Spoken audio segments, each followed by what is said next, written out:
अस्सलाम वालेकुम नाज़रीन, ट्रांसमिशन में आपको खुशामदीद कहेंगे। मैं हूं आपके साथ सहरिश जुहेब और आप सबको बोल्ड टीवी की तरफ से, मेरी तरफ से नए साल की ढेरों मुबारकबाद। और इसी दुआ के साथ आज हम इस नए साल का आगाज़ करेंगे। मैं आगाज़ करूंगी कि अल्लाह ताला हम सब की परेशानियों को दूर फरमाए और ये नया साल हमारे लिए बेहतरी का, खुशहाली का साल साबित हो। मुआशी तौर पर जो हमारा मुल्क बदहाली का शिकार है, अल्लाह ताला उसकी सूरत हाल को बेहतर करे और मुल्क एक तरक्की याफ्ता मुल्क बन सके।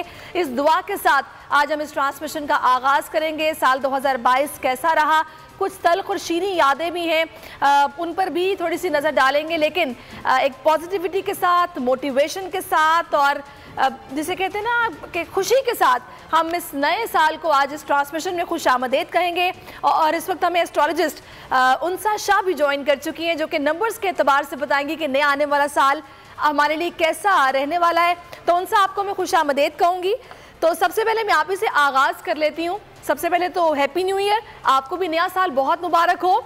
और क्या आपके ज़हन में ख्यालात है इस नए साल को लेकर, क्या सोचा हुआ है आपने?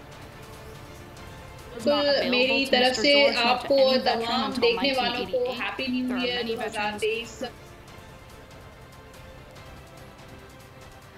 जी, उनसा से हम फिर से रब्ता करने की कोशिश करते हैं। कुछ आवाज़ हम तक सही से पहुंच नहीं पा रही है, लेकिन ये मैं आपको बता दूं कि आज उनसा हमें बहुत सी ऐसी बातें बताने वाली है, प्रिडिक्ट करने वाली है, और उनकी प्रिडिक्शंस काफ़ी हद तक ठीक भी साबित होती हैं कि अगला आने वाला साल 2023 कितना चैलेंजिंग हो सकता है, कितना हमें पॉजिटिव रहने की ज़रूरत है। और अगले आने वाले साल में क्या इलेक्शंस होंगे, हमारा अगला प्राइम मिनिस्टर कौन होगा, क्योंकि सियासी तौर पर भी काफ़ी डेवलपमेंट्स हो रही हैं और यही तवक्को की जा रही है कि 2023 इलेक्शन का साल होगा। तो इस नए साल में जो हुक्मरानी का ताज है वो किसके सर सजने वाला है, मैं ये भी उनसा से जानूंगी। और उन्होंने किस तरह कल रात को नए साल को खुशामदीद कहा, ये भी उनसे बात करेंगे। तो उनसा से हम फिर से रब्ता करने की कोशिश करते हैं और बातें बहुत सारी होंगी। हमने क्या खोया, क्या पाया, और वो गलतियाँ जो कि हम लोगों ने की इस पिछले साल में, उनसे हमने क्या सबक सीखा, जिस अज़्म के साथ कि हम उन गलतियों को इस नए आने वाले साल में नहीं दोहराएंगे, हम इस पर बात भी करेंगे। और आपके क्या गोल्स हैं, आप लोगों ने क्या सोचा हुआ इस नए साल को लेकर, इस हवाले से कुछ प्रेडिक्शन जो उनसा देंगी उससे भी आपको काफ़ी मदद मिल जाएगी। उनसा बताइएगा पाकिस्तानियों के लिए 2023 कैसा साल रहने वाला है? जी, अस्सलाम वालेकुम, हैप्पी न्यू ईयर आप सब लोगों को, तमाम देखने वालों को मेरी तरफ से 2023 बहुत मुबारक हो। आई होप मेरी आवाज़, मेरी ऑडियो आप तक आ रही है? बिल्कुल आ रही है सैरिश, आ रही है, बिल्कुल आ रही है। चले, हाँ। तो 2023 जहाँ तक बात है, और मैं कुछ आपसे आपकी ट्रांसमिशन में कुछ रेमेडीज़ भी शेयर करूँगी, जिसके हिसाब से हम 2023 को और मज़ीद जो है बेहतर बना सकते हैं। 2022 जो है वो काफ़ी मुश्किलात वाला, चैलेंजेस वाला ईयर था। अब हम कंपेयर करें 2023 को, तो आगे भी मुश्किलात नज़र आ रही हैं। जैसे हमारे टैरो में 2 कार्ड्स इसके लिए अहम हैं 2023 के। द चैरियट का कार्ड होता है। द चैरियट का कार्ड जो होता है चैलेंजेस का कार्ड होता है, स्ट्रगल का कार्ड होता है, लेकिन उसके साथ साथ अचीवमेंट का कार्ड भी होता है, सक्सेस का, कामयाबी का कार्ड होता है।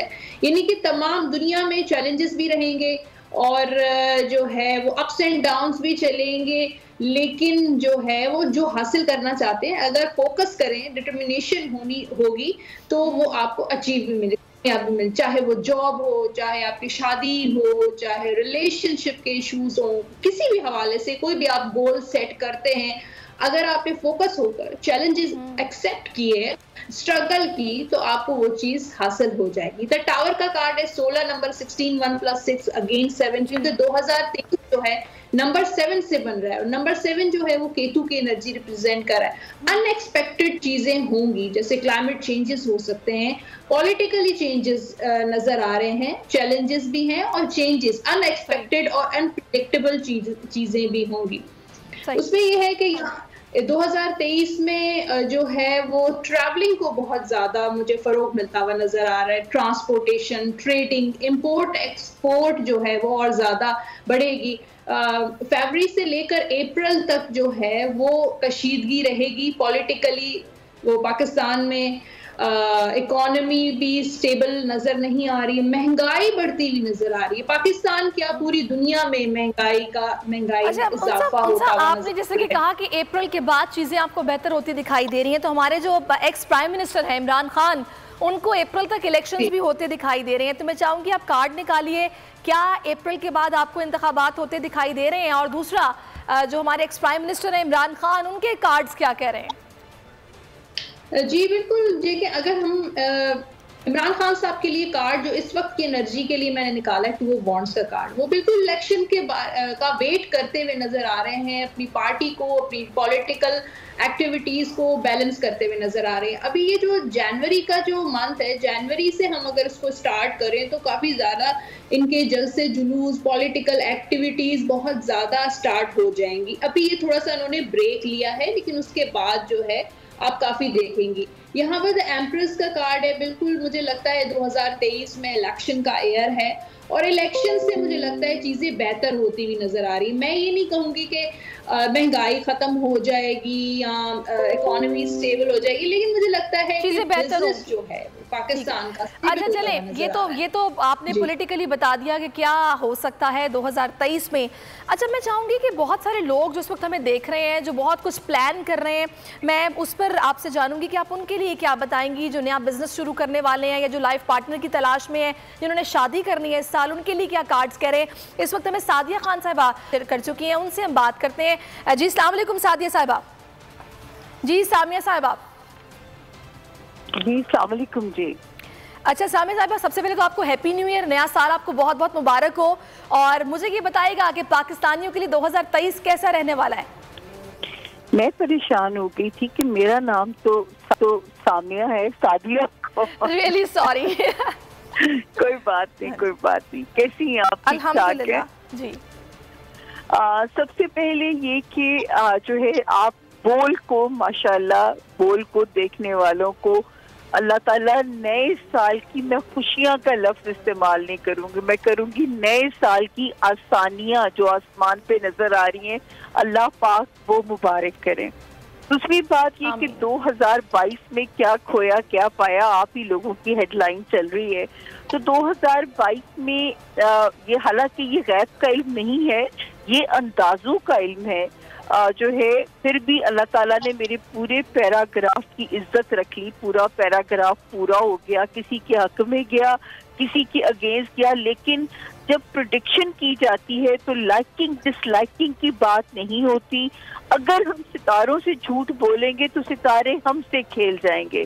तो प्लीज मेरे पे से ये ना रखिएगा, अगर कोई मेरी पेशगोई से नाराज होता है तो मैं इन एडवांस उनसे माजरत करूंगी, क्योंकि मुझे तो अपनी वही रवायती सच वाली, जैसे आप लोगों का काम है सच को लेके आना सामने, मैं लाइकिंग डिसलाइकिंग पे प्रेडिक्शन नहीं देती। अब आप मुझे अपना सवाल रिपीट कर दें, आप क्या जानना चाहेंगे? मैं आपसे ये जानना चाह रही हूँ कि 2023 जो साल है पाकिस्तानियों के लिए कैसा रहने वाला है, और क्या आप 2023 में इंतखाबात होते देख रही हैं? जी, 2023 को मैं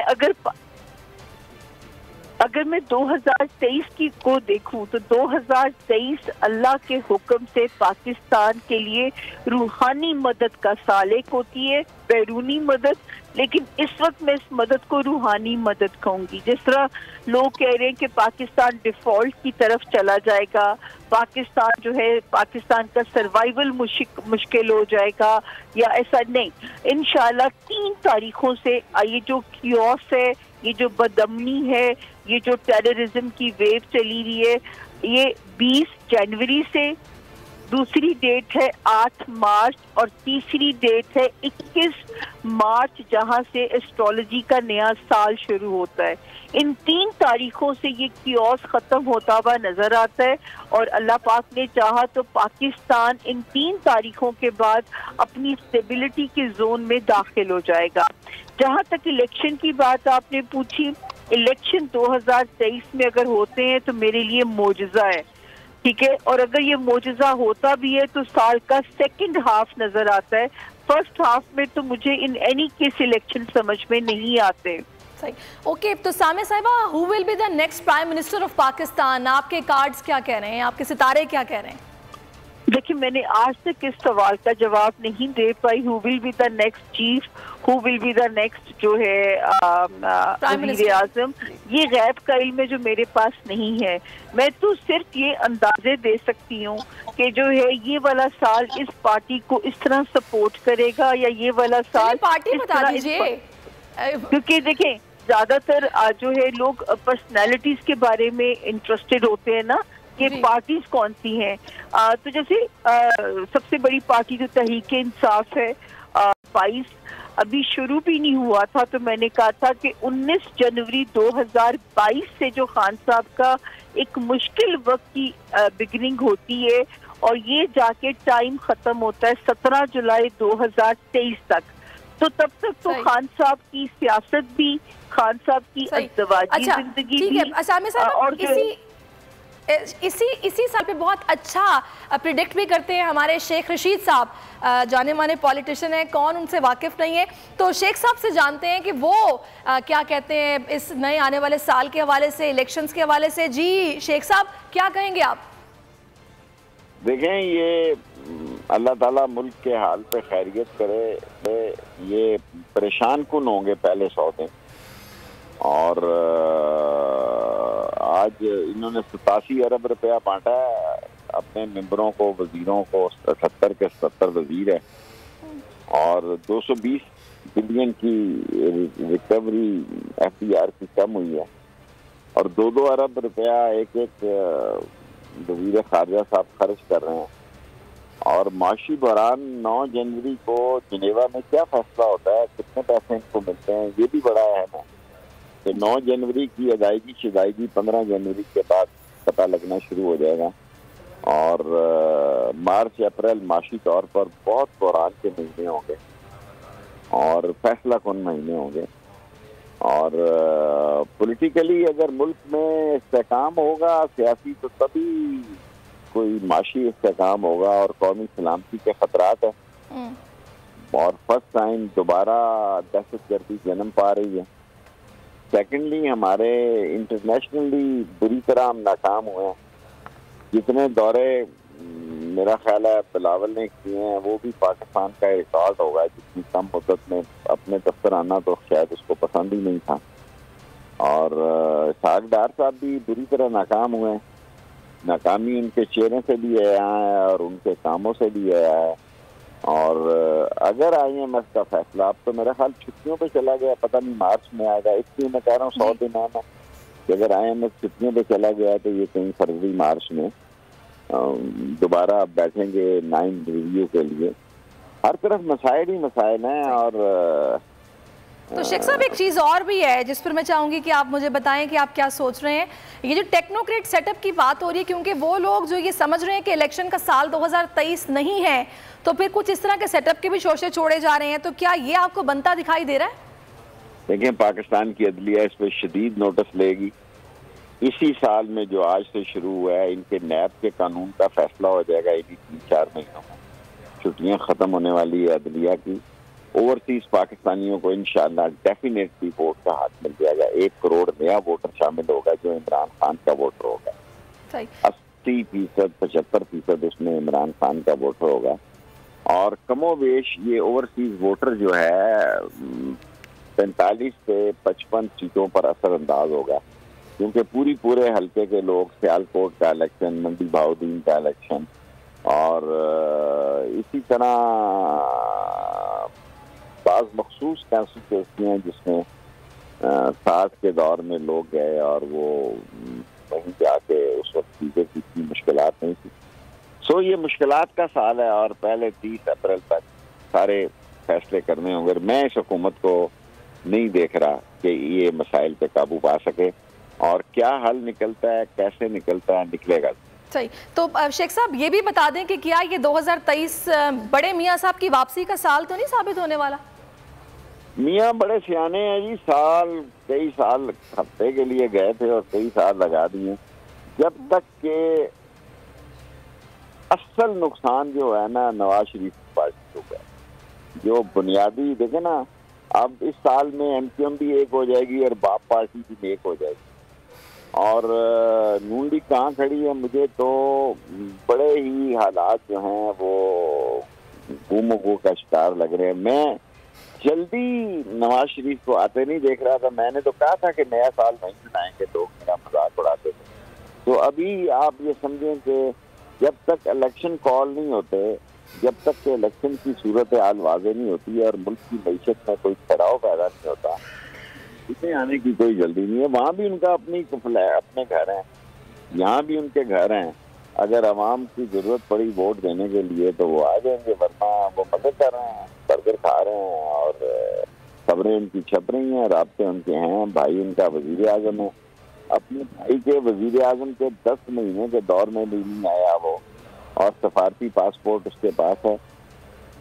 दर हकीकत एक शख्स के खिलाफ सारे लोग इकट्ठे हो गए हैं, उसका नाम है इमरान खान। सही। तो इमरान खान का रास्ता रोकने के लिए सारी रुकावटें खड़ी की जा रही हैं, सारी मनसूबाबंदी की जा रही है। अब तक इमरान खान के खिलाफ जितनी मनसूबाबंदियां हुई हैं, इनके गले पड़ी हैं, इनके उल्टे गले पड़ी हैं, और उसका इमरान खान को फायदा हुआ है। सही। तो शेख साहब, अभी जो सूरत हाल है उसमें दो चीज़ें इन्होंने फ्लोट की हैं। नंबर एक तो ये, आपने बिलावल की बात भी सुनी होगी, वो बार बार ये कह रहे हैं कि जी मैं वार्निंग दे रहा हूँ, आप आकर ऑपोजिशन का किरदार अदा करें, असेंबलियों में बैठे हम इलेक्शन की बात भी करेंगे, रिफॉर्म्स भी करेंगे। और दूसरा कि टेक्नोक्रेट सेटअप, मसूर की दाल, उनको कुछ मेंबर मिलेंगे बलूचिस्तान से, जो हराम का माल कमाया हुआ है इन लोगों ने, उसके मेंबर खरीदते हैं। बिकने और बकने वाले भी मेंबर इस माशरे में मौजूद हैं। ये सियासी तोइफें जो हैं, जो बिक जाती हैं पैसों को देखकर, कबीर भेज देती, तो उनका कोई मुकाम नहीं है। कौम बदल चुकी है।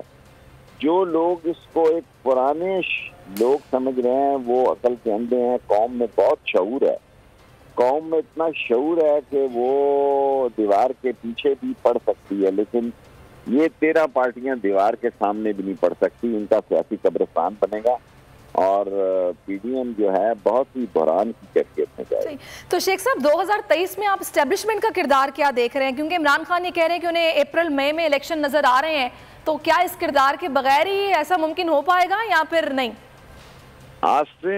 सैयद आसिम मनीर साहब ने कल पहला बयान दिया नेवल हेडक्वार्टर में, और बहुत सही बात उन्होंने की है कि इंतहाई माशी बुरान है। बल्कि आज तक मैंने किसी आर्मी चीफ को इतना फिक्रमंद नहीं देखा कि उसने कहा कि मुल्क नाजुक, मैं उनके अल्फाज पर आ रहा हूँ, इसमें मेरा कोई जेर जबर भी शामिल नहीं, मैंने खुद सुना है।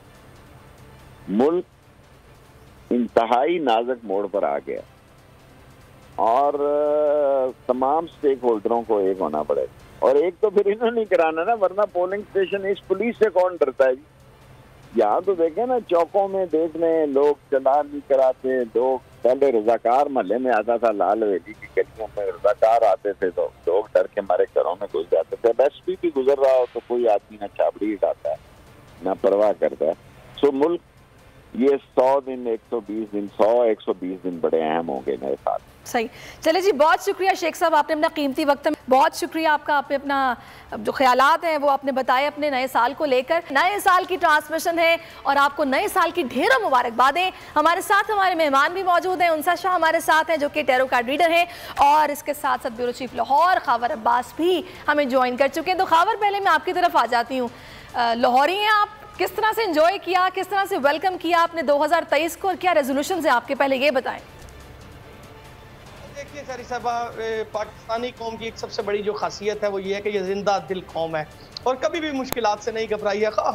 हालात जैसे भी रहे हो, मुआशी सियासी बहरान हो, जैसे भी हालात हो, बेरोजगारी में इजाफा हो, मगर ये कौम जो है अपने जज्बों के साथ इन तमाम मुश्किलात और मसाइल से लड़ती है। और यही वजह है कि अल्लाह ताला का लाख फजल है कि आज 7 दहाइयाँ गुजर जाने के बावजूद, बहुत सी दुश्मन ताकतों की नफरतों के बावजूद, साजिशों के बावजूद पाकिस्तान का कोई बाल बेका नहीं कर सका और पाकिस्तान अपनी तरक्की की राह पर गामजन है। खूब इंजॉय किया लोगों ने, रात भर जो है वो आतिशबाजी हुई, आउटिंग की, खाने खाए बाहर लोगों ने हल्ला गुल्ला किया, गाने गाए, मुख्तलिफ शोज हुए और मुख्तलिफ म्यूजिकल प्रोग्राम्स हुए जिसमें मुख्तलिफ फनकारों ने, शहरियों ने, अवाम ने परफॉर्म किया, खूब एंजॉय किया। मैं चाह रही हूँ कि सियासत पर बात करने से पहले मैं ये भी जानूं कि आपने कैसे वेलकम किया, फिर उसके बाद हम सियासत पे बात करते हैं।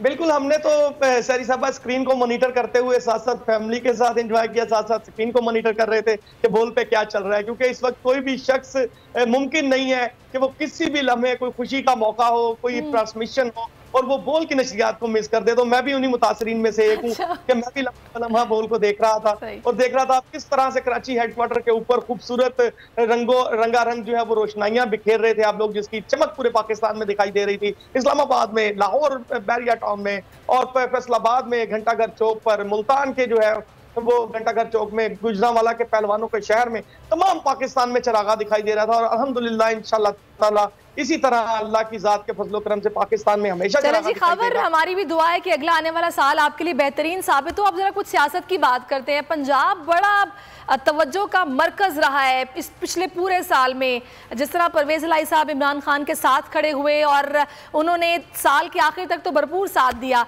आगे क्या नजर आ रहा है, 2023 कैसा रहने वाला है?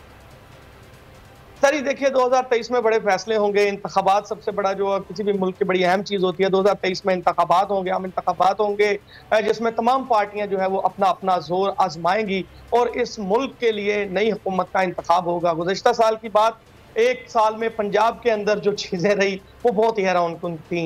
एक साल में 3 गवर्नर्स ने सूबा पंजाब पे राज किया। पहले चौधरी मोहम्मद सरवर 4 महीने गवर्नर रहे, वो मुस्तफी हुए।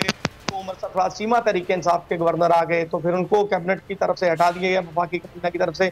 उसके बाद गवर्नर बलीगुर रहमान जो है वो इस नशिस्त पर विराजमान हुए। उसके बाद पंजाब असम्बली की बात करें तो उस्मान बुज़दार, सरदार उस्मान बुज़दार तहरीक इंसाफ के वज़ीर आला थे, जिनके खिलाफ तहरीक एतमाद आई और 4 महीने बाद उनकी हुकूमत जो है वो हटा दी गई। उसके बाद हमजा शहबाज शरीफ साहब वज़ीर आला बने, जो सिर्फ 3 माह चल सके। और उसके बाद चौधरी परवेज इलाही साहब की हुकूमत आ गई, जिन्होंने मुकम्मल तौर पर इरादा किया और वादा किया चेयरमैन तहरीक इंसाफ इमरान खान साहब के साथ कि वो जब चाहेंगे असम्बलियाँ तहलील कर देंगे। और जब चेयरमैन तहरीक इंसाफ इमरान खान साहब की जानिब से असम्बलियाँ तहलील करने का ऐलान कर दिया गया, पहले तो जो अपोजिशन है पंजाब की और वफाक में मुत्तहिदा हुकूमत है, वो कह रहे थे कि कोई ऐसे नहीं कर सकता कि अपनी हुकूमत छोड़े। हमने तारीख में देखा कभी भी ऐसा नहीं हुआ कि कोई अपनी चलती हुई हुकूमत को छोड़े। तो जब खान साहब ने कर दिया तो बड़ा ये बिल्कुल आपने बड़ा अच्छा अहाता किया है, बड़ा हैपनिंग वाला पंजाब रहा है इस पूरे साल में। तो मैं चाहूंगी कि उनसा के पास चलते हैं और जानते हैं कि ये जो पंजाब है ये परवेज इलाही साहब के पास ही रहेगा, उनके कार्ड्स क्या कह रहे हैं उनसे बताइएगा। जी बिल्कुल, कार्ड मैं आपको बता देती हूँ। द लवर्स का कार्ड है। फर्स्ट कार्ड जो है परवेज इलाही साहब के लिए लवर्स का कार्ड है। उसके बाद जो दूसरा कार्ड है वो हैंगमैन का कार्ड है। तीसरा जो कार्ड है वो टावर का कार्ड है। शुरू का जो ये द लवर्स का कार्ड है ये परवेज इलाही साहब को फेवर करता हुआ नजर आ रहा है। यानी कि साल का जो शुरू होगा, यानी कि जनवरी से लेकर मार्च और अप्रैल भी हो सकता है, तो ये तो मुझे लगता है कि पंजाब में परवेज इलाही साहब की हुकूमत ही कायम रहती हुई नजर आ रही है। लेकिन उसके बाद मार्च के बाद जो है वो एनर्जी चेंज होती हुई नजर आ रही है, सिचुएशन चेंज होती हुई नजर आ रही है, क्योंकि हैंगमैन का ये आपने खतरनाक बात कर दी है। जी बिल्कुल स्टक नजर आ रहे हैं। हैंगमैन का कार्ड है, तो फिलहाल मुझे लगता है मार्च के बाद जो है परवेज इलाही साहब की हुकूमत जाती हुई नजर आ रही है। अब वो क्यों जा रही है, किस तरीके से, ये एक अलग सवालात हैं, क्योंकि यहाँ पर द टावर का कार्ड है। अनएक्सपेक्टेड या अनप्रिडिक्टेबल कोई हालात होंगे जो अभी इस वक्त नजर नहीं आ रहे हैं। सियासी कशीदगी जो है पंजाब में मुझे बढ़ती हुई नजर आ रही है मार्च के बाद। और जनवरी में भी जैसे पॉलिटिकल एक्टिविटीज, जैसे मैंने कहा कि बहुत ज्यादा स्ट्रॉन्ग होती हुई नजर आ रही है। चले एक काम करते हैं, खबर से ही जान लेते हैं कि ये जो अभी उनसा ने बात की है, खबर आपने सुनी है कि मार्च के बाद उन्हें परवेज इलाही साहब की हुकूमत जाती दिखाई दे रही है। अच्छा, कुछ ही जो इस तरह की जयमगोइयाँ सुनने में आई थी कि भाई जो काफ लीग है वो मिल्कियत है चौधरी शुजात की, और अब देखना ये होगा कि आगे आने वाले इलेक्शन में ये उसी इंतखाबी निशान के साथ ये इलेक्शन लड़ते हैं, या ये टूट जाती है, या वो कहते हैं कि नहीं ऐसा हो सकता। आपको क्या लग रहा है, कुछ ऐसा मुमकिन है ये जो बातें हो रही हैं? सारी शंसा की प्रेडिक्शंस बड़ी करीब करीब हैं, क्योंकि आपको पता है चेयरमैन तहरीक इंसाफ इमरान खान भी कह चुके हैं कि वो जो जनरल इंतखाबात हैं अप्रैल या मई में होते हुए दिखाई देते हैं। और अगर इंतखाबात की तरफ मुल्क बढ़ेगा तो जाहिर सी बात है कि चौधरी परवेज इलाही साहब की हुकूमत को हट के निगरान सेटअप के जरिए से चीज़ें मैनेज होती हैं इंतखाबात की। अभी कुछ चीज़ें जो है वो केस इल्तमा है अदालतों में, जैसे 11 जनवरी है वज़ीर आला पंजाब के हवाले से जो उन्होंने को डी नोटिफाई किया गया गवर्नर पंजाब की जानिब से, उस केस में तारीख जो है वो 11 जनवरी, और उसी दिन 11 जनवरी वाले दिन ही स्पीकर पंजाब असम्बली सफियान खान साहब की जानिब से इजलास भी तलब किया गया है। अब देखते हैं कि अदालत उसमें फैसला क्या करती है, क्योंकि दूसरी जानिब जो नून लीग और पीडीएम है वो चाह रहे हैं कि इस फैसले के खिलाफ वो सुप्रीम कोर्ट से रजू करें, मगर वो क्या कर रहे हैं, ज्यादा से ज्यादा टाइम गेन कर रहे हैं। अगर वो फैसले को चैलेंज करना चाहते तो अगले रोज उनके पास ये ऑप्शन मौजूद था, जब तहरीक पर फैसला मौसूल होता है तो वो अदालत में जा सकते थे सुप्रीम कोर्ट में, मगर वो नहीं गए। वो बिल्कुल करीब जाके, तारीख जब करीब आएगी वो बिल्कुल तारीख के करीब जाके सुप्रीम कोर्ट से रजू करने की कोशिश करेंगे ताकि चीजों को मजीद लिंगर ऑन किया जा सके। सियासी कशीदगी बिल्कुल बढ़ रही है, जोड़ तोड़ चल रही है। जनूबी पंजाब में जो है वो आसिफ अली जरदारी साहब अपना काम दिखाने की कोशिश कर रहे हैं और बहुत से लोगों से उन्होंने राब्ता भी किया और कुछ लोगों को टास्किंग कर दी गई है, जिसमें गिलानी फैमिली और 2 फैमिलीज और ऐसी हैं जो साबका तहरीक इंसाफ के साथ राब्ते में रही है। खबर जो मैंने आपसे सवाल किया है उसका भी मैं चाहूंगी आप मुझे बताइएगा कि आपके जहन में क्या है। ये जो काफ लीग के हवाले से बात की है, चौधरी शुजात का जो किरदार बीच में आ रहा है, उस पर आपको क्या लग रहा है? देखिए सरी साहब, सबसे पहले तो सुप्रीम कोर्ट का ये फैसला मौजूद है, हाई कोर्ट का भी, कि जो भी पार्लिमानी लीडर होता है पार्टी का, पार्लिमानी लीडर जिस जानिब कहता है, जो वोटर्स हैं उन्होंने उसी को वोट करना होता है। पार्लिमानी लीडर साजिद अली भट्टी साहब है मुस्लिम लीग काफ के, और उनकी जानिब से यही कहा गया है कि वोट जो है वो तहरीक इंसाफ और काफ लीग के साथ कास्ट किया जाएगा। दूसरी जानिब जो एक बात कर रही थी आप, चौधरी शुजात साहब की मलकियत के हवाले से केस चल रहा है, तो वो अभी इलेक्शन कमीशन में चीजें चल रही हैं। जाहिर सी बात है, इलेक्शन कमीशन जो है इस वक्त बॉडी, उसके हवाले से चेयरमैन तहरीक इंसाफ इमरान खान साहब पहले ही अपने कई तहफ़्फ़ुज़ात का इज़हार कर चुके हैं और उस फैसले के बारे में अभी कबल अज़ वक्त हम कोई बात करना है वो बिल्कुल ही मुनासिब ठीक हो गया। बिल्कुल सही कहा आपने। ठीक है खबर, मैं आपकी तरफ वापस भी आती हूँ साहब। बिलावल भुट्टो जरदारी और मरियम नवाज की क्या आप पोजीशन देख रही हैं साल 2023 में? देखिए, बिलावल भुट्टो जरदारी की जो इस वक्त जो एनर्जी नजर आ रही है 2023 में जो सिचुएशन रहेगी, अब कार्ड आप देख लीजिए 7 ऑफ सोर्स का कार्ड है बिलावल भुट्टो के लिए, फिर दूसरा कार्ड 10 ऑफ सोर्स का कार्ड है, यहाँ पर मुझे पेज ऑफ कप्स का कार्ड है, तो 2 कार्ड्स आप देखिए तलवारें नजर आ रही हैं। तो मुझे 2023 में बिलावल भुट्टो का कोई मुझे सियासी कैरियर इतना ज्यादा स्ट्रॉन्ग जाता हुआ नजर नहीं आ रहा, यानी कि उनको कोई स्ट्रॉन्ग पोजीशन मिलती हुई नजर नहीं आ रही। और मुझे लगता है कि बाय द टाइम, यानी कि मार्च अप्रैल के बाद जो इस वक्त जो उनको पोजीशन मिली हुई है, वजीर खारजा है, तो वो भी पोजीशन जो है उनसे मुझे लगता है कि वो मिनिस्ट्री खत्म हो जाएगी। ज़ाहिर है इलेक्शन अनाउंस हो जाएंगे, केयर टेकर गवर्नमेंट आ जाएगी, तो मुझे लगता है कि उसके बाद मुझे लगता है कि जैसे 10 ऑफ सोर्स की एनर्जी है, तो या तो वो दूसरी पॉलिटिकल एक्टिविटीज में इन्वॉल्व जरूर रहेंगे। यहाँ पे जो आगे कार्ड है पेज ऑफ कप्स की एनर्जी नजर आ रही है, तो उसके बाद या तो वो अपोजिशन में बैठ जाएंगे या तो उसके बाद जो है वो कोई ऐसी जो है मिनिस्टर पोजीशन कोई उनको मिल सकती है। लेकिन अगर हम कहें कि प्राइम मिनिस्टर बनते हुए बिलावल भुट्टो नजर आ रहे हैं 2023 में, तो वो मुझे इतनी स्ट्रॉन्ग कार्ड्स नहीं है, इतनी स्ट्रॉन्ग एनर्जी बिलावल भुट्टो की नजर नहीं आ रही कि वो प्राइम मिनिस्टर बन सकेंगे। अच्छा, मरियम के हवाले से भी पूछा था मैंने आपको, मरियम नवाज साहिबा के हवाले से। मरियम नवाज देखिए, मैं आपको कार्ड बिल्कुल दिखा रही हूँ। मरियम नवाज के 5 ऑफ वांड्स का कार्ड है। चैलेंजेस बहुत नजर आ रहे हैं मरियम नवाज का, सियासी कैरियर मुझे कोई इतना नजर नहीं आ रहा जैसे कि मैं बिलावल भुट्टो के कार्ड्स आए थे वो भी। हाँ, ये जरूर है, देखिए वो किंग ऑफ वांड्स, यानी कि वो क्रिएट करती रहेंगी सियासत जो है, या मीडिया पे आकर कुछ ना कुछ बयानात देना, तो यानी कि वो एक्साइटमेंट क्रिएट करती रहेंगी मीडिया पे।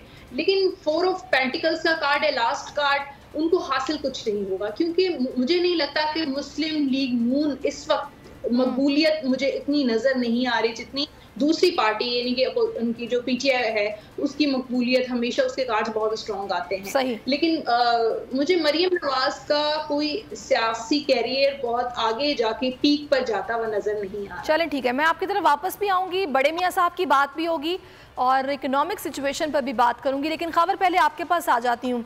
पंजाब में क्या देख रहे हैं आप? अब वोट ऑफ कॉन्फिडेंस लेना है, परवेज़ इलाही साहब को फिर 11 तारीख को इजलास बुला लिया गया है, हमजा शहबाज क्या वापस आ रहे हैं, बड़े मियाँ वापस आ रहे हैं, ये अगले आने वाले 1-2 महीने जो हैं, जनवरी स्पेशली, क्या हैपनिंग होती देख रहे हैं आप पंजाब में? देखिए सरी साहबा, वोट ऑफ कॉन्फिडेंस की जरूरत उस वक्त आपको पड़ेगी जिस वक्त आप असम्बलियाँ तहलील करने का इरादा कर लेंगे, भी अब आपको असम्बली तहलील करनी। दूसरी जानिब एक बयान हल्फी जमा करवाया गया है लाहौर हाई कोर्ट के अंदर कि जब तक अदालती फैसला नहीं हो जाता तब तक जो है वो असम्बलियाँ तहलील नहीं की जाएंगी, क्योंकि उस वक्त अदालत की जानिब से ये कहा गया था कि हम गवर्नर के नोटिफिकेशन पे आगे तब बात करेंगे जब आप हमें यकीन दहानी करवाएं कि असम्बलियाँ तहलील नहीं करेंगे। तो ये कानूनी पेचीदगी थी जिसको दूर करना उस वक्त जरूरी बन गया था, क्योंकि अगर उस वक्त आप ये बयान हल्फी जमा ना करवाते तो जाहिर सी बात है कि अदालत का कोई भी फैसला अगर सीएम डी नोटिफाई हो जाते तो उसके बाद असम्बलियां तहलील करने का ऑप्शन ही तरीके इंसाफ के पास खत्म हो जाता, और जो है वो रन ऑफ इलेक्शन में जाके नए वजीर आला का इंतखाब करके जो एक पीडीएम की खुद साख्ता कोशिश थी उसमें वो कामयाब हो जाते। लिहाजा उसको वक्ती तौर पर रोकने के लिए बयान हल्फी जमा करवाना पड़ा, और बयान हल्फी अब जमा करवाने के बाद असम्बलियां तहलील करने का फैसला जो कानूनी तौर पर होगा वो अब इस पे तरीके इंसाफ और कार्रवाई के दरमियान चल रही है कि इसको किस तरह से कानूनी तौर पर देखा जा सकता है कि आया कि तारीख तक इंतजार किया जाए, क्योंकि आप तभी उस चीज का आपको फायदा होगा वोट ऑफ कॉन्फिडेंस, क्योंकि आपका एक सियासी पत्ता है जो कि आप इसे अपने पास संभाल कर रखना चाहते हैं। और इसी पत्ते की वजह से इस वक्त पीटीएम में भी पैदा है, तो वो परेशान दिखाई देते हैं। एक जानिब वो कहते हैं कि जनाबे वाली इनके पास वोट पूरे नहीं है, चौधरी परवेज इलाही साहब जो है वो एतमाद का वोट हासिल नहीं कर सकेंगे, तरीके इंसाफ के एमपीओ ने छोड़ के जा चुके हैं। दूसरी जानिब वो सुप्रीम कोर्ट जाने की तैयारियां कर रहे हैं। अगर तो आपको इतना एतमाद है तो लेने दीजिए, वोट करने दीजिए उन्हें अपना काम, और खुद ही उनके पास वोट पूरे नहीं होंगे तो आपका मसला हल हो जाएगा। देखने में कुछ हो रहा है और दरअसल सूरत हाल बैकग्राउंड में कुछ हो रहा है। साफ और उसके काफिले के जो मेंबरान हैं वो इस वक्त मुत्तहिद हैं, मुतहर्रिक हैं, और वो तैयार बैठे हुए हैं कि जैसे चेयरमैन तरीके इंसाफ का कोई हुक्म आएगा तो उस पर अमल दरामद करवाया जाएगा। ये एक बहुत बड़ा चैलेंज है इस वक्त पीडीएम के लिए, क्योंकि वो ये समझते हैं कि अगर ये मामला अदालत से जो है वो तरीके इंसाफ और काफिले के हक में जाता है और वो असम्बलियां तहलील करते हैं तो केपीके और पंजाब की असम्बलियां तहलील होने के बाद कोई ऑप्शन नहीं बचेगा उनके पास कि वो इलेक्शन अनाउंस करें। बिल्कुल। अच्छा उन साहब, मैं आपकी तरफ वापस आती हूँ। नवाज शरीफ साहब वापस आ रहे हैं 2023 में, आपको क्या लग रहा है, उनको आना चाहिए? देखिए, मैंने इतने चैनल्स पे प्रेडिक्शन की है और आपके चैनल बोल न्यूज़ पे भी 2022 में भी मैंने ये बात कही थी और आज भी मैं यही कहूंगी, 7 ऑफ पेंटिकल्स का कार्ड है। मुझे नहीं लग रहा कि नवाज शरीफ 2023 में भी आ सकेंगे। ख्वाहिश इनकी बहुत है, दिल्ली ख्वाहिश बहुत है, कोशिश करेंगे। यहाँ पर नाइट ऑफ कप्स का कार्ड है, कोशिश करेंगे वापस आने की, लेकिन यहाँ पे जो है ना 7 ऑफ पेंटिकल्स की जो एनर्जी है ना वो यही कह रही है कि अगर ये पाकिस्तान आ गए या तो उनको जेल हो जाएगी या किसी न किसी केस में फंस जाएंगे, तो मुझे नहीं लगता कि इनको वापस आना चाहिए। सही।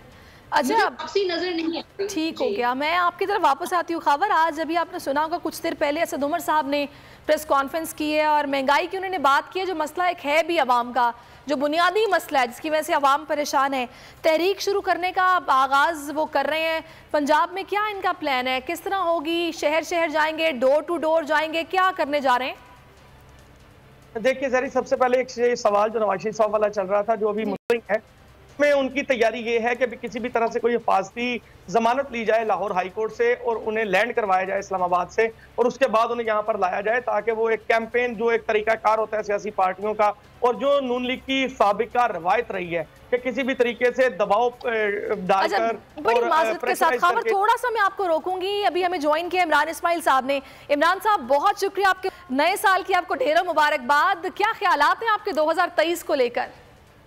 आप सबको भी बहुत बहुत मुबारक। बहुत शुक्रिया। मैं समझता हूँ कि 2023 जो है ये पाकिस्तान को काम की तरफ ले जाने का साल है और इसमें इलेक्शन होने हैं और इलेक्शन के नतीजे में जो भी हुकूमत आएगी, एक मजबूत हुकूमत आएगी जो आज पाकिस्तान को माशी बुरान से बाहर निकाल सकेगी, क्योंकि ये हुकूमत तो इस वक्त इस काबिल नहीं है कि ये माशी बुरान से निकाल सके, बल्कि तो इन्होंने बुरान में धकेला है पाकिस्तान को।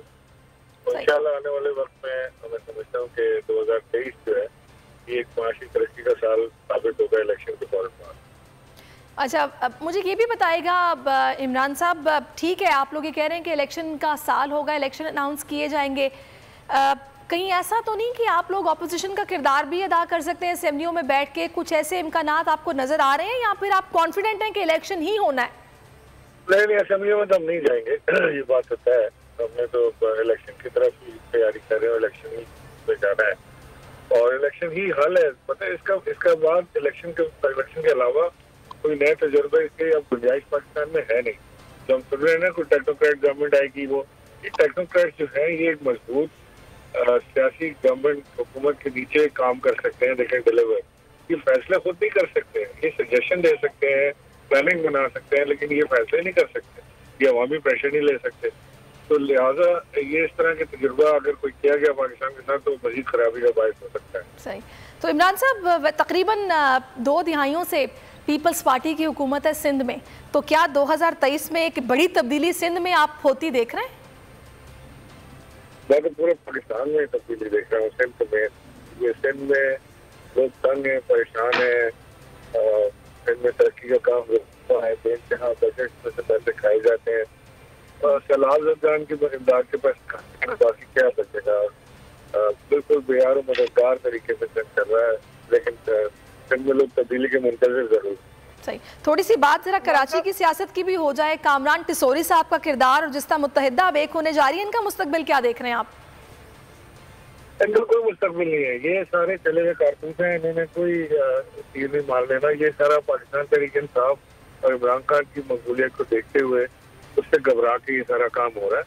लेकिन इनका ये चाहे वो PSP हो या वो सत्तार हो या वो MGM पाकिस्तान हो या MGM जापान हो, कोई फर्क नहीं पड़ता। इंशाल्लाह आने वाले वक्त में जो सीटें इन्होंने कराची से ली थी वो भी करेंगे। सही। तो इमरान साहब, आपने कहा कि असेंबलीज में तो आप लोग वापस नहीं जाने वाले, लेकिन बिलावल तो आप लोगों को ये ऑफर कर रहे हैं कि हम इलेक्शन रिफॉर्म से भी बात करेंगे, इलेक्शंस पर भी बात करेंगे, लेकिन आपको आना असेंबली में पड़ेगा, अपना किरदार अदा करें वरना हमें आपका बंदोबस्त करना आता है। उनको आप क्या जवाब देंगे? वो बेचारा क्या बंदोबस्त करेगा किसी का, वो तो खुद उसका अपना बंदोबस्त हुआ हुआ है। तो छोड़े, नॉन सीरियस एंटिटी है Bilawal. I don't count him as a serious entity in Pakistan politics. इसको इमरान खान पाकिस्तान की सियासी हकीकत जो है वो सिर्फ इमरान खान, पाकिस्तान ने कहा कि इमरान खान के हाथ में है। इमरान खान ही इस वक्त पॉलिटिक्स को मैनूवर कर सकते हैं, वही पाकिस्तान को एक मुस्तहकम पाकिस्तान की तरफ ले जा सकते हैं। बिलावल का कोई कंपैरिजन बनता नहीं इमरान खान। सही। अच्छा इमरान साहब, अभी आपने जैसे कि खुद बात की टेक्नोक्रेट सेटअप के हवाले से, जो मुलाकातों की बातें फैल रही हैं, हो रही हैं, तो ये सेटअप कौन डिसाइड करेगा और कैसे आएगा? आपको ये मुमकिन होता दिखाई दे रहा है जो सोचा जा रहा है या फ्लोट किया गया है? ये इनका जो ख्याल है ना वो ये है कि अगर इलेक्शन कराते हैं तो इमरान खान आ जाता है, अगर इलेक्शन नहीं कराते तो जो माशी बदहाली है, सारा जो मलबा है वो पाकिस्तान मुस्लिम नून या PDM की हुकूमत को गिरा है। उससे बचने के लिए इन्होंने सोचा है कि कोई लॉन्ग टर्म इंटरिम गवर्नमेंट ऐसी बना दें और उस गवर्नमेंट से ये सारे काम करवाएं ताकि उसका मलबा भी इनके ऊपर न गिरे। और इस मीनवाइल वो इमरान खान को गंदा करने के लिए जो इनका एक गंदा कारोबार है, ऑडियो वीडियो लीक, ये सारी चीजें करते रहें ताकि लोग इमरान खान से मुतनफिर हो जाएं और इनका कोई चांस बन जाए वापस आने का। इनको पाकिस्तान की फिक्र नहीं, उनको अपनी पड़ी, अपनी हुकूमत, अपने केसेस, अपने पैसे, फिर सरोकार। सही। अच्छा, 2023 में आप लोग कह रहे हैं कि आप इलेक्शन होता देख रहे हैं और आप कह रहे हैं कि पूरे पाकिस्तान में PTI की गवर्नमेंट होगी, तो डू यू थिंक कि आपके लिए बहुत बड़ा टास्क होगा? जहां पर आप लोग इस मईशत को छोड़ के गए थे वहां पर वापस लाना इतना आसान नहीं होगा जितना बिगाड़ अब पैदा हो चुका है। है तो बहुत आफिल टास्क है, बड़ा मुश्किल टास्क है, लेकिन हमने 2018 में जब गवर्नमेंट संभाली थी उस वक्त भी पाकिस्तान के खजाने में कुछ 6-7 अरब रुपए और हमने उसे तकरीबन 27 अरब तक हम ले गए थे। अब ये इन्होंने वापस उसको वो तबाही के दाने पे ले आए हैं। IMF से बात कर रहा है ना, कोई और दुनिया का इदारा जो है वो तैयार है इस हालात को पाकिस्तान की तरफ देखने के लिए। तो देखें इंशाल्लाह कोशिश करके हम ले आएंगे, क्योंकि ओवरसीज पाकिस्तानी जो है ना जी वो पाकिस्तान की बहुत बड़ी सपोर्ट है और वो 100% इमरान खान के साथ खड़े हैं, भरोसा करते हैं इमरान खान। तो इमरान खान की हुकूमत जब आएगी तो ओवरसीज पाकिस्तानी अपना पैसा फिर पाकिस्तान की तरफ डाइवर्ट करेंगे, इसको तो नहीं रोक दिया इमरान। अच्छा इमरान साहब, आखिरी सवाल है मेरा आपसे, मुख्तदर हलकों की मैं थोड़ी सी बात करना चाहूँगी, उनका कितना अमल दखल आप देख रहे हैं इस नए आने वाले साल में जो कि 2023 का साल है, क्योंकि चीज़ें अब काफ़ी हद तक चेंज भी हो गई आपको मालूम है, तो क्या नज़र आ रहा है? देखें, ये तो इशारा कर रही है एस्टेब्लिशमेंट की तरफ। एस्टेब्लिशमेंट का एक बड़ा स्ट्रॉन्ग रोल पाकिस्तान की सियासत में और पाकिस्तान की हर चीज़ में रहा है और वो अब भी कायम है उसी तरह। मुझे उम्मीद है कि वो सियासी मामला जो है वो सियासी लोगों पर छोड़ेंगे और सियासत में फैसला जो है वो अवाम को करना चाहिए, ना कि किसी मुख्तदिर इदारे को या किसी फर्द वाहिद को। ये अवामी फैसले होते हैं और जब तक अवाम अपने फैसले खुद करने के काबिल नहीं होगी, आप पाकिस्तान को स्पीड की तरक्की ऐसे नहीं देखेंगे जो पाकिस्तान डिजर्व। चले जी, हमारी भी दुआ है कि पाकिस्तान तरक्की करे, तरक्की याफ्ता मुल्क बनकर निकले, चीज़ें बेहतर समत में जाएं, मुआशी तौर पर बदहाली खत्म और ग्रोथ रेट अब हमारा इंप्रूव हो। बहुत शुक्रिया आपका इमरान इस्माइल साहब और उनसा शाह का भी शुक्रिया, खावर अब्बास, आप तीनों का बहुत शुक्रिया। अल्लाह करे कि इस मुल्क के हालात बेहतर हों, खासतौर पर कराची के शहरी जो कि आए रोज़ लुट रहे हैं उनके लिए सूरत हाल कुछ बेहतर हो जाए। इसके साथ ही नाजरीन अपना बहुत ख्याल रखिएगा, मुझे इजाज़त दीजिएगा, अल्लाह हाफ़िज़। अगर आपको ये वीडियो पसंद आई है तो लाइक पर क्लिक कीजिए। सबसे बड़े चैनल बोल न्यूज के एंकर मखदूम शहाबुद्दीन के प्रोग्राम अब बात होगी ने रेटिंग के तमाम रिकॉर्ड्स तोड़ दिए। मैं हूं मखदूम शहाबुद्दीन और आप देख रहे हैं अब बात होगी। 46% नाजरीन ने बोल न्यूज को देखा, सोशल मीडिया पर भी सबने ज्यादा देखा। सब्सक्राइब करें और बेल दबाएं ताकि कोई खबर रह न जाए।